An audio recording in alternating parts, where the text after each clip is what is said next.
चलो, हाँ देखिए, फर्स्ट क्वेश्चन देखिए, करंट 10 एम्पियर है, वायर का क्रॉस सेक्शन, तो पहले डेटा देखते ही आप पहले जे निकाल लो।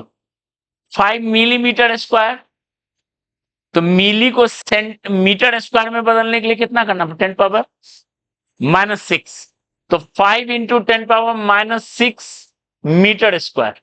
तो ये सॉल्व हो क्या है, 10 टू द पावर 7/5 या 2 into 10 power 6 ampere per metre square, ये हो गया जे। और जे होता है किसके equal, N E V D, ठीक है। तो यहां से एन आया, जे ई का वैल्यू 1.6 10 पावर -19, और ड्रिफ्ट स्पीड दिया हुआ है 2 इंटू 10 पावर -3, ठीक है। तो ये लगभग आएगा 625 इंटू 10 पावर 25 एन का वैल्यू पर यूनिट वॉल्यूम, ठीक है। और इसका सेकेंड पार्ट है, ये पहला पार्ट था, सेकेंड पार्ट है, पूछा गया मोबिलिटी ऑफ इलेक्ट्रॉन। एक आध क्वेश्चन में मोबिलिटी भी है, तो मोबिलिटी वर्ड आप लोग ज्यादा केमिस्ट्री में यूज करोगे, इलेक्ट्रोकेमिस्ट्री वगैरह में, मोबिलिटी ऑफ चार्ज पार्टिकल। उसका डेफिनेशन होता है speed by field, speed by field, ठीक है। यूनिट और यूनिट समझ सकते हैं, स्पीड का मीटर पर सेकेंड, फील्ड मोबिलिटी, समझ में आ रहा है। तो मोबिलिटी को, मोबिलिटी जो लिख रहे हैं वो होगा ड्रिफ्ट स्पीड, कितना ड्रिफ्ट स्पीड है बाय फील्ड, ठीक है, क्लियर है।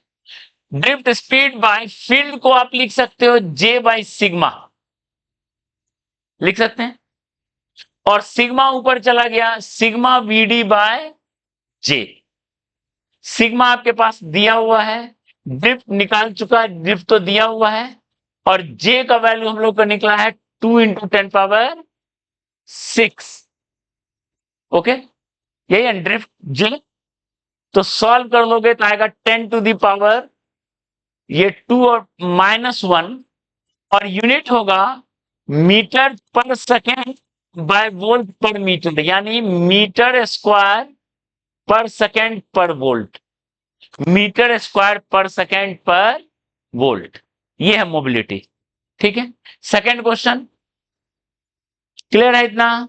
सेकेंड क्वेश्चन बहुत आसान है, रेटिंग से निकल गया रेसिस्टेंस, और पावर डेसिपेटेड होता है V square by R. R का वैल्यू लिखेंगे 200 का स्क्वायर, 200 का स्क्वायर बाय 50, तो 50 इंटू 1 बाय, देखो इसको सॉल्व करेंगे 1/4, 12.5 वॉट, ठीक है। तो रेटिंग से पावर डिसिपेटेड में कंफ्यूज नहीं होना है, रेटिंग में मैक्सिमम पावर है, 200 से लगाएंगे तब, 200 से कम लगाएंगे तो ऑब्वियस है कम पावर होगा, ठीक है। आधा वोल्टेज कर दिया तो पावर 1/4 हो गया, देख लो, ओके। नेक्स्ट, अगर ऐसा दो बल्ब को जोड़ लिए तो एक का रेसिस्टेंस कितना है, देख लो, 200 का स्क्वायर बाय 50, दूसरे का है कितना, 100 का स्क्वायर बाय 50, ओके। तो अगर ये आर है तो ये 4R हो जाएगा, क्योंकि दो का स्क्वायर 4, ठीक है। आर का वैल्यू कितना होगा, 100 और ये 200 ओम, तो ये होगा 800 ओम, होगा ना, ठीक है। अब क्या किए, दोनों को किस में लगाएं, सीरीज में लगाएं, तो पावर टोटल जो होगा, ठीक है, या तो कर लो V square by R equivalent कर लो, वी स्क्वायर है 100 इंटू 100, और आर इक्विवेलेंट होगा 5R,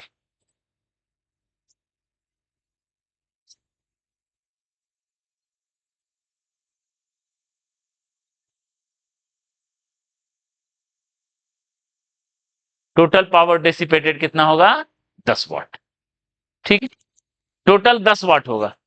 इंडिविजुअल पावर कितना होगा, तो सीरीज में power directly proportional to resistance होता है, P1 बाई P2 जो है वो होता है R1 बाय R2, यानी R बाय 4R, 1/4, और टोटल पावर है 10 वाट, तो P1 प्लस P2 है 10 वाट।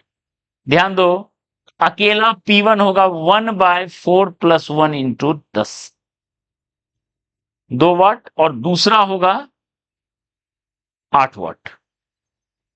अकेला पावर इतना होगा, ठीक है। और लास्ट देखो, लास्ट गैल्वेनोमीटर को यूज कर रहे हैं हम लोग पहले वोल्ट मीटर बनाने में।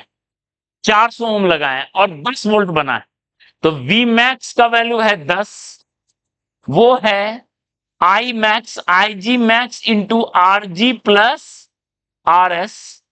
तो I G max into R G plus R S कितना हो जाएगा? 100 और 400, 500, ठीक है। तो आई जी मैक्स का वैल्यू हो गया 10/500। ये हो गया, ये फीचर ऑफ इंस्ट्रूमेंट, उस इंस्ट्रूमेंट का फीचर है, इतना मैक्स कर सकता है। अब उसको यूज करना है एमीटर बनाने में। तो आई ए मैक्स का क्या फॉर्मूला है? I G max into, maximum question यही फॉर्मूला पे है, R G by R S. I G में आई ए मैक्स चाहिए 10 एम्पियर बनाने का, आई जी मैक्स निकला कितना? 10/500, 1 + R G by R S. ये 10 कैंसिल हो गया, यानी R G by R S किसके इक्वल हो गया? 499, ठीक है। आर एस इक्वल टू हो गया, आर जी का वैल्यू कितना था? 100, यानी ऑलमोस्ट हो गया 0.2, 0.2 हो गया, 0.02, 0.2। हाँ, तो इसको कितना लिख सकते हैं? 2 × 10⁻⁻2 कैसे लिखेंगे फिर? कहां गड़बड़ हो रहा है?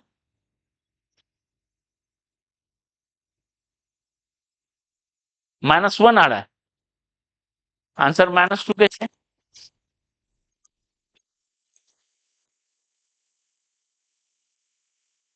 चलो।